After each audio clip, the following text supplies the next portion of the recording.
She introduced me to the board as her assistant. Not co-creator, not partner, not even collaborator. Just some anonymous woman in a top blazer, clutching a USB like a waitress holds the check. Chloe handles logistics, Claire said, not looking at me. And coffee. She's got a talent for pouring it without spilling. That was the moment I realized she wasn't just delusional, she was dangerous. The man across from me, venture capitalist with the kind of haircut that cost more than my rent, nodded politely, but his eyes lingered. He recognized me. From the MIT panel, from the Wired feature, from my keynote in Berlin 2 years ago. But he said nothing. They never do. Men like him love watching women implode without having to nudge the wreckage. Claire clicked the remote and began her pitch. And I mean my pitch. Slide by slide, she walked through thermal adaptive fiber networks, electrotextile memory threading, the same diagrams I sketched on a bar napkin, while sobbing into a whiskey at 3 a.m. in Bushwick. She even used the same fake use case demo I once mocked up for DARPA. Smart combat suits that regulate core body temp in shifting climates. Claire said the phrase neurologically attuned like she understood what it meant. She didn't. She just liked how it sounded when paired with synergy. Everyone clapped. The CEO leaned back like he'd just witnessed the second coming. One of the junior partners whispered she's going to land defense with this.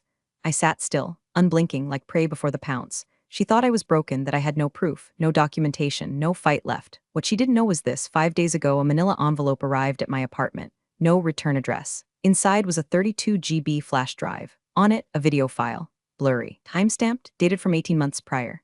Claire, in my lab, alone, holding my blueprints, snapping photos. The file was titled, "Hope You Know What to Do." I hadn't told a soul, not even my lawyer, not yet, because war isn't declared with a press release. It's whispered in the halls of power, and today wasn't about exposing her. Today was about watching her rise just high enough to make the fall lethal. So I smiled, poured her coffee, watched her bask, and waited. 3 years ago, she cried on my bathroom floor because her startup folded and her boyfriend left her for a woman who sold artisanal pickled juice in mason jars. Her mascara made Rorschach stains on my tile. I gave her my couch, my charger, my last bottle of Malbec. I even gave her access to my prototype lab. Claire called it the kindness chapter. I called it stupid. Back then, I believed in family the way children believe in superheroes, irrationally, with both hands outstretched. I thought if I just kept giving, eventually she'd stop taking. Instead, she learned how to take better. She started showing up at my pitch meetings, said it looked more legit if I had someone blonde and peppy nearby, that her marketing background would round me out while I handled the nerd stuff. She smiled when I got flustered during Q and N, laughed off my imposter syndrome like it was quirky, not crushing. Then came the interview, Wired, digital exclusive. They wanted the duo who disrupted the textile wearable sector with a thermoregulating fabric that thinks. I wrote the code. I engineered the polymers. Claire did her hair. The article came out 2 weeks later. I was quoted once about needing more sleep. She was on the cover, arms folded. Headline, "The Girl Who's Changing Your Clothes and Your Climate." That was the first time I didn't talk to her for a week. The second was when the grant money disappeared. A $250K innovation stipend, gone overnight. She said she forgot to mention she moved it to a more liquid-friendly account. The LLC tied to the deposit wasn't our startup, it was hers. That night, I locked the lab, switched passwords, rebooted the GitHub, but it was too late. Files were already forked, renamed, repackaged. The betrayal was clinical. Like watching a dog walk on two legs, you're not even angry at first, just confused it happened at all. She vanished for months. No calls, no emails. Then last week, she sent me a meeting invite. Subject, let's make history. Location, boardroom, 17th floor. Time, Monday, 9 a.m. I stared at the screen so long my eyes went dry. She had no idea I was coming. She had no idea who else had my back now. 'Cause the man who gave me that envelope, he didn't just send the video, he sent two. The second video wasn't shaky or time-stamped. It was crisp, intentional. A clean desk, good lighting, and Claire sitting across from a man in a pinstripe suit, grinning like a cobra in a petting zoo. "We'll fast-track the licensing once Chloe's out of the picture," she said, voice syrupy, businesslike. "She's volatile, prone to emotional spirals. Won't survive the pressure once the press hits." She leaned in, too proud to notice the mic clipped to her lapel. "The patent I filed, it's not clean, but it's buried deep. If anyone checks, I'll say we filed jointly and she ghosted.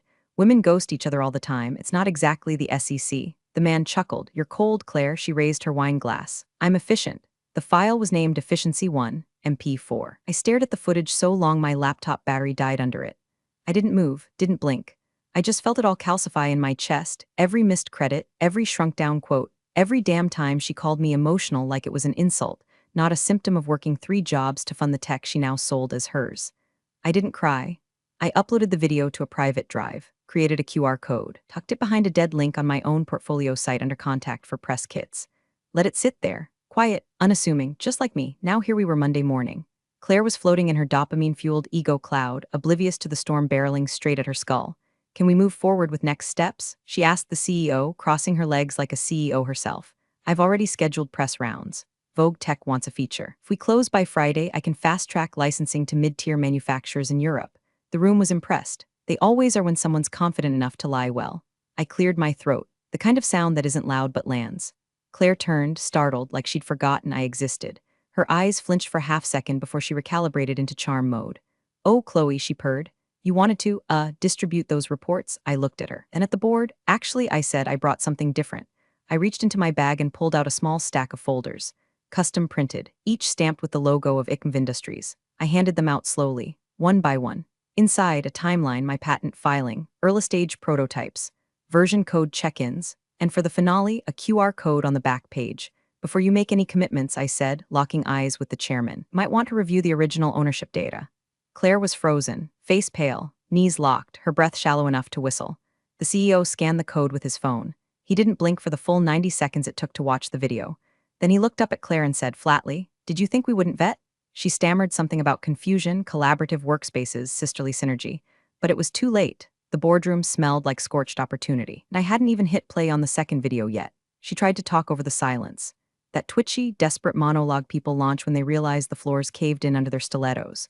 Let's not get dramatic," Claire said, voice all breath and no bass. "Look, Chloe and I, sisters, right? We've always shared ideas. This was just a miscommunication, a clerical error. I can call the patent office today, have it updated. We're family." She said family like a curse she was trying to reverse mid-sentence. But the room had already shifted. You could feel it. The atmosphere had that frozen, electric thrum of a crash nobody wanted to be near, but everyone wanted to witness. A few execs were side-eyeing their phones. One guy coughed just to fill the dead air. I didn't move. I just sat back and let the shame swirl. The chairman turned to me. "Miss Rowan, Chloe, this ICMV Industries filing, it's valid. Registered 2 years ago," I nodded once. "With independent verification from 2 IP attorneys. And before anyone asks, yes, I still retain the full rights, including exclusive licensing terms." Claire's application was fraudulent. I turned then directly to her. "You didn't even change the layer names on the schematic file, Claire. One of them still said Chloe Alpha Draft 3 AM Final PSD. You stole it tired." That cracked the room open. Few half-suppressed chuckles. The kind that say we were rooting for you, but damn, you're sloppy. Claire's mascara was sweating now. She reached for her water, knocking the glass slightly before gripping it with both hands like a hostage negotiator. "I was just trying to help," she whispered. "No, you were trying to replace," I replied. "And you're not built for what you stole." She opened her mouth again, but the chairman raised a hand. His voice was ice calm. "Claire," he said, "you're aware that falsifying IP ownership in a licensing negotiation can constitute fraud, correct?" Her throat worked like she was trying to swallow a pine cone. "Until legal concludes their review," he continued, "I'd advise you to cancel all pending press appearances and clear your calendar for compliance interviews." Claire made a sound. Half breath, half laugh.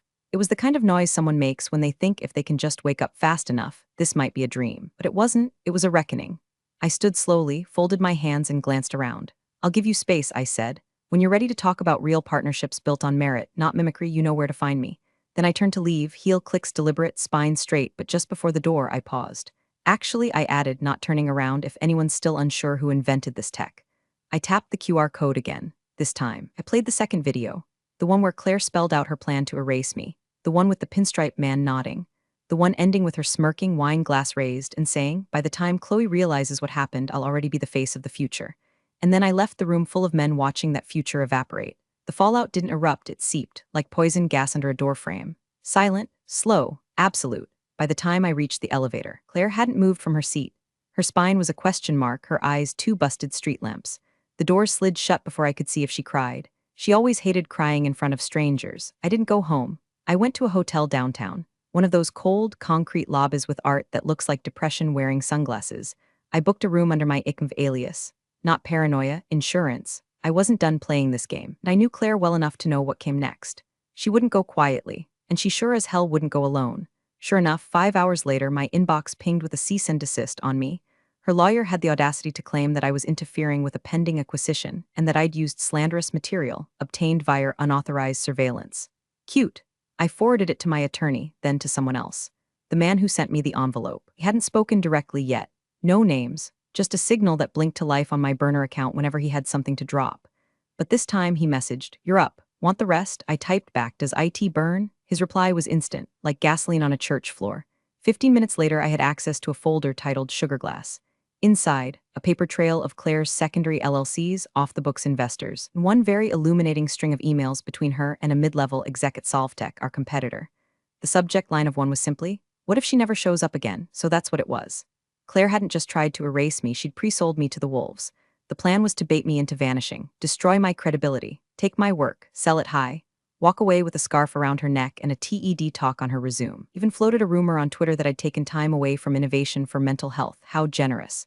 I stared at the emails until my knuckles cracked from gripping the chair. I wanted to scream. Instead, I ordered tea. Then I started drafting the response. Not a rebuttal, not a press release. No, this would be something surgical, something undeniable. A presentation. The presentation. I titled it Theft as a Business Model. Set the background to black. No branding. No fluff, just the documents, the code, the messages, the truth, and I scheduled a live stream for Wednesday morning. Private link. Board only, no distractions, no Claire, they would see everything. And once they did, she wouldn't just be out of the deal, she'd be radioactive.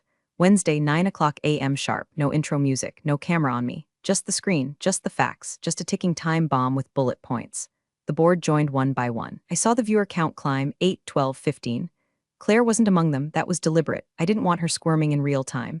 I wanted the verdict to hit her after the hammer dropped. Slide 1, the official patent filing under ICMV Industries. Timestamped, watermarked, witnessed. Every legal nail hammered down with a smile. Slide 2, the internal timeline of development, prototype sketches, GitHub commits, video logs of my lab testing from 3 years back, with my voice grumbling about thermal output in the background. Human, raw, unmistakably mine. Slide 3, the email chain from Sugar Glass, and then slide 4. A simple video file titled Exit Strategy. I didn't narrate. Claire did. It was her voice, calm and venomous, explaining how she could burn Chloe's reputation to the ground with a few well-placed rumors and an article about erratic behavior. She'd already lined up a freelance writer to leak the mental health story to a tech blog. They love a scandal in sandals, she joked. I paused the clip at her smirk. Let the silence breathe, then dropped the final slide. A contract draft between Claire and Solvetech, pre-signature. A sweetheart deal that offered them tiered ownership over my innovation once all proprietary conflicts were cleared. The closing clause used the phrase clean slate 3 times. I ended the stream without a goodbye. The phone rang 6 minutes later. Board member, the one with the too perfect hair and the ex-CIA voice. Miss Rowan, he said, is there any legal barrier to you stepping in directly as lead technical officer on this project? No, I said, pause, and Claire, she'll need a new line of work. Maybe petty larceny. He didn't laugh. We'll send amended terms within the hour. Click. 10 minutes later, I got a text from Claire. Just 5 words. You think this is over? I stared at it. Then replied, I know it's not, because the difference between sabotage and war? Sabotage is secret, war has witnesses, and Claire had just been seen by everyone. By Thursday, her name was a curse in 5 inboxes and a red flag in 6 investor Slack channels. By Friday, Solvetech scrubbed her LinkedIn endorsements and issued a bland no further comment. And by Saturday, she was on her 3rd burner account trying to DM me from an account called Woke Yoga Mavin. The board issued a formal statement absolving themselves of her actions, classic corporate speak for we bet on the wrong pretty face. I was back on the schedule, this time as CTO, founder, and controlling partner. No more assistant titles. No more top blazers. I wore black. Clean, sharp. Like the last sound a guillotine makes. I thought maybe that would be the end. I underestimated Claire's addiction to spectacle.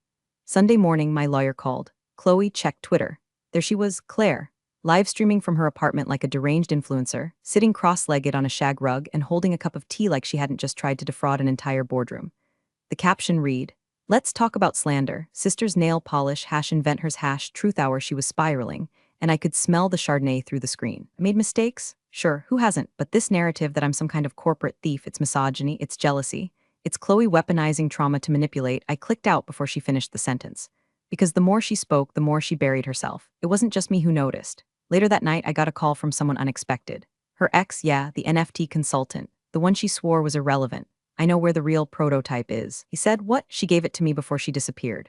Said if anything went south, I should burn it. I didn't. It's in a climate-controlled box under my bed. Long story, pause, I want to give it back to you. Why? Because she's insane, he said, deadpan, and you're not.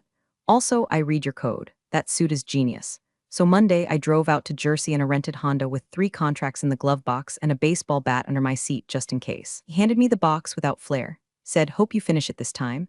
Then shut the door like we were old roommates and not 2 war survivors trading artifacts. Inside the box, my original build, serial number intact, 1 small scorch mark on the thermal pad, a burn I remembered giving myself in month 7. I held it like a relic, like proof. Claire hadn't just stolen plans. She tried to erase the past. Too bad I just brought it back. press release went out Tuesday at 10:04 a.m. sharp. ICMV Industries reclaims original prototype. CEO Chloe Rowan announces global licensing deal with NanoX Europe. No drama, no fireworks, just facts like a scalpel to the throat of every rumor she ever spread. Attached was a photo of me holding the prototype, burn mark visible, serial number gleaming. I didn't smile. I didn't need to. Claire went dark for 48 hours, and a Medium article surfaced under the title, My Side of the Story, Innovation, Sisters, and Survival. It was 2,000 words of revisionist poetry. She called herself a muse, said she brought emotional structure to a chaotic genius, claimed I imploded from pressure and she stepped up out of necessity. She even framed the theft as an act of love, said she was protecting my legacy by delivering it to the world. She signed it, Claire Rowan, founder of the future. I didn't respond publicly. I didn't have to. The board did. 4 hours later, they issued a cease and desist. Every publication that shared her article pulled it down before sundown, and Solvtech's general counsel sent her a very polite death sentence in legalese. But the real blow came later. I was backstage at a private innovation summit in Vienna when the alert hit my phone. Claire had launched her own product line, cheap knockoff thermals, non-regulated, questionable wiring. She'd called it Rowan Glow. It short-circuited in a beta test. One model overheated during a fitness demo and melted straight through a treadmill. The video went viral in under 2 hours. Headline, Founder's Faux Pas, Claire Rowan Smartwear torches brand and floor. By midnight, her LLC was flooded with refund requests, regulatory inquiries, and one very poetic class action threat from a CrossFit gym. Meanwhile, I was on stage, shaking hands with 3 new partners, all of whom used to ignore my calls when Claire was the face. After the summit, I returned to my hotel, poured a whiskey, and logged into the company's Slack. Pinned at the top was our new mission statement. I hadn't written it. One of the interns had, but I left it there. We don't burn bridges. We wire them to light up when walked on by liars. As for Claire, last I heard, she was trying to sell bath bombs on Etsy under the name Glow Sister Co. I didn't block her. I wanted her to see every milestone, every partnership, every contract, every headline that no longer included her name, and if she ever forgets why, there's still a QR code buried on my site, labeled simply, for Claire, in case you get creative again. Big thanks for watching, you sneaky seniors. Subscribe to keep the coffee pot brewing revenge. Your ex-colleagues won't know what hit 'em.